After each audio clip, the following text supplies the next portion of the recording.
Yesterday I was talking about Sarah and Abraham in the Bible in Genesis chapter 12 and how Abraham trafficked his wife. He sold her to Pharaoh for wealth. It gives us all kinds of wealth description in Genesis chapter 12 where he received all kinds of herds and slaves, and so his overall household wealth tremendously increased because he sold his wife. Well, God intervened in that situation. Sarah is restored to the family. And we fast forward through a couple of chapters in which Abraham has an encounter with God where God promises him that he will bless all peoples on earth through Abraham. Abraham says, but I don't have an heir, so how's this even possibly going to happen? And God promises him an heir and actually says, you'll have as many descendants as stars in the sky. You're going to be so blessed, Abraham. And then we get to Genesis chapter 16, where there still is no heir. And so what happens? The same Sarah, who herself had been given to another man for a sum of money, takes her maidservant, an Egyptian, by the way, who was probably picked up in the acquisition from Pharaoh to Abraham. Sarah takes her maidservant and forces her to have sex with her husband so that Sarah can have an heir through Hagar. We might gloss this over. She traffics her maid, forces her to have sex in order for Sarah to benefit and Abraham to benefit through her. And when Hagar actually gets pregnant, Sarah is so upset because she's forcing this child into the world. She did this to herself, but she's so upset she mistreats her servant, and her servant runs away.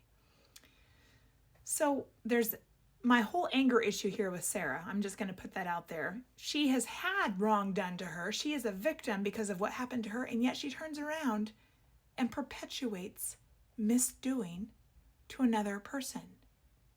She is now a perpetrator, along with her husband, again, this time. But I like what happens with Hagar here. She's in the wilderness. She's really upset. God comes to her and has an encounter with her. And he tells her that she is to return to her mistress. That is the legal right of her mistress. She is owned by this mistress. But God does tell her he will bless her.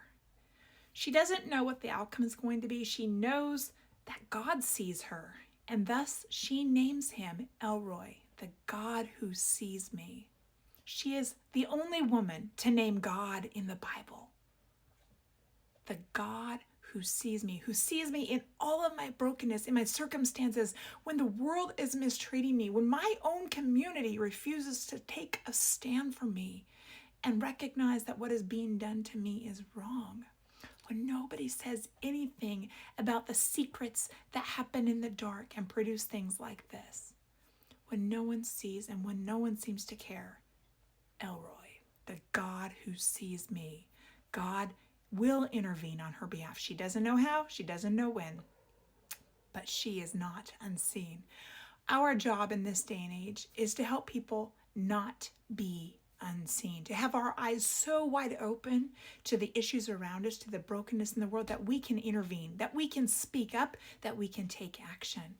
My friends, we are not called to be silent observers. As the community, we are called to participate in bringing redemption to people, especially as followers of Jesus Christ.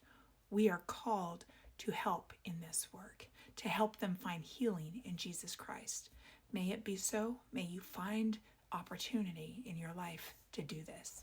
Blessings on you today.